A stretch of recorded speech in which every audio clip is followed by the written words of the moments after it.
So we got introduced to Dan Nerdcubed through Machinima to do a collaboration video, and we hadn't met him before, so we're on, I think, Skype at the time, and we're just talking. We end up talking for an hour before we even do any work, and we spent a lot of that time talking about wrestling. And at one point, I think Steve says, this sounds like a podcast, and then Dan says, and we should call it Going In Raw. And that's literally how the show was born. So it was September of 2014 we did the first show. And it was after, I want to say, Night of Champions, that pay-per-view. And that was kind of the concept of it, is we'll watch the pay-per-view, we'll record the show Monday morning, so you have everything you need to know going into that night's Raw.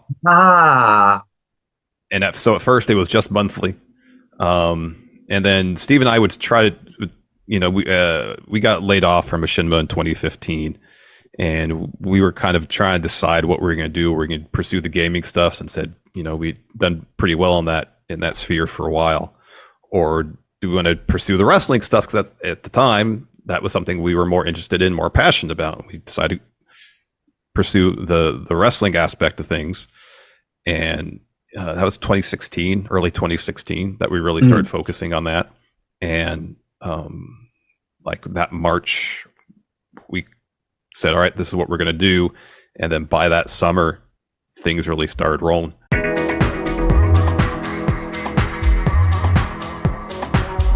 Dan Nerdcubed. And we did a collaboration with him, I think because his popular stuff at the time was GTA 4 content. And so we took a Zoom or a Skype call at the time, a Skype call with him to sort of say, okay, so how are we going to work this out? What do you want to do? Let's bandy about some ideas. And this was in 2014. One of the first things that we really noticed was Dan had an affinity for pro wrestling. I think he was doing some of the pro wrestling gaming content too. And so he really started getting into the actual product of WWF. And so we were talking about wrestling for a good half hour, 45 minutes before we even started talking about what we were going to do. And because of that, it sort of sparked an idea in my head. I was like, oh, wait, this sounds like a pro wrestling podcast. Larson and I had actually done a pro wrestling podcast called The Tree of Woe prior to that, probably closer to 2011, 2012. But it was not like a serious thing. It was like me, him, Hilton would be on sometimes, our friend Mark would be on sometimes, and my wife Lacey would be on sometimes. And we would get together once a week. It was a once a week 3-hour thing where we would talk about everything under the sun, and then we'd also do a recap on Monday Night Raw. So it was wrestling and a lot more. No focus, no trying to like make something real of it. We just wanted to do it because we wanted to do it. We thought it'd be fun and see where we go from there. And we did that for a spell, I don't know, 6 months to a year or so. And then we just dropped that. And then then Dan was like, oh, we should call it Going In Raw. And then we were like, okay, well, once a month after each pay-per-view, we should do, heading into the next episode of Raw, we should do Going In Raw. It has a double meaning. And so that was in late 2014, I want to say.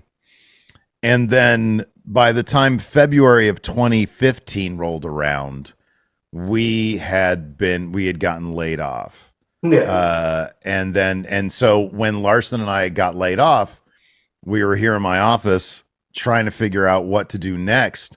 And one of the first things that we both agreed on was no matter what, we should keep Going In Raw, because at the time, especially podcasts, people were really realizing that podcasts were going to be here to stay. And the market wasn't as saturated.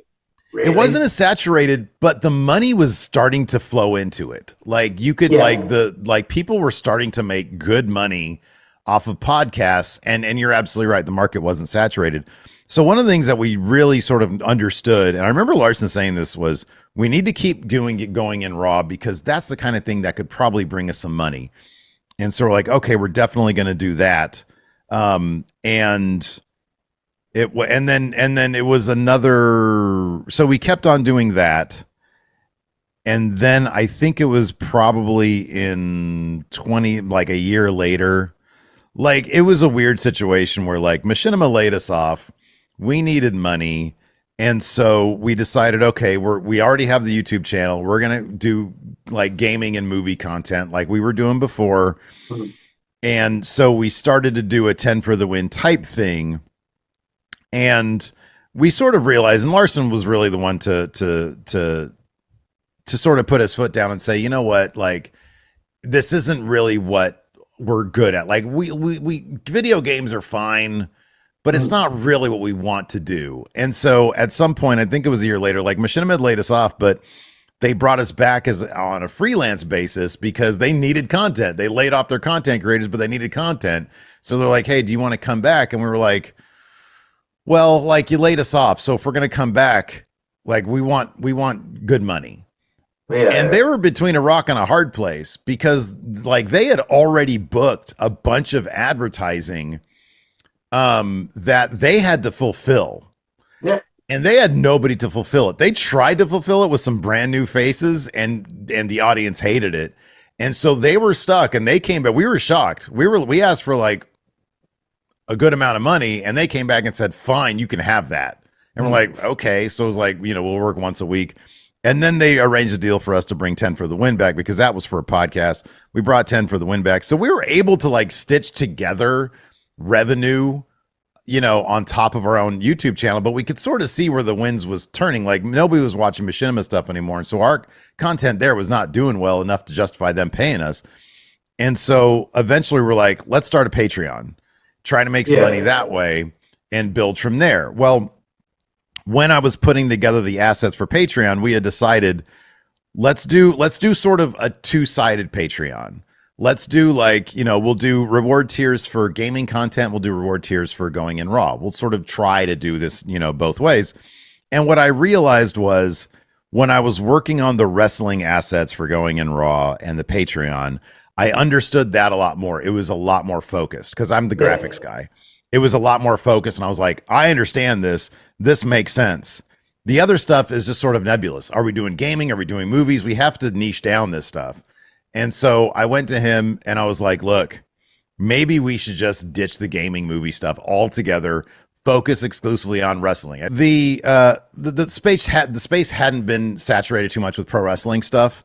And I'll be honest, I don't even know if we even really put that together. Like we weren't looking for stuff like, okay, how many people are doing this? We were just like, we really love pro wrestling. Yeah. It's a niche that we can learn more about while we're making content. We can also offer up our stuff. And Going in Raw had an audience at that point, like a not insignificant audience, because a lot of Dan's people came that way. A lot of our people came that way with us when we left, when we were taken, when we were laid off from Machinima.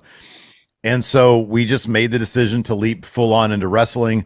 We told Dan, we were like, hey, listen, we want to take the Going in Raw branding and do a weekly show. A weekly podcast where we can review what happened in wrestling. And then, and he was fully supportive. He was like, you guys just run with it, do whatever you want to do.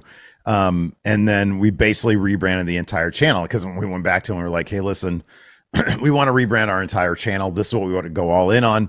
He was totally cool with that. He was very happy for us. And then we started doing the shorter form stuff. We started doing like top 10 lists for wrestling content.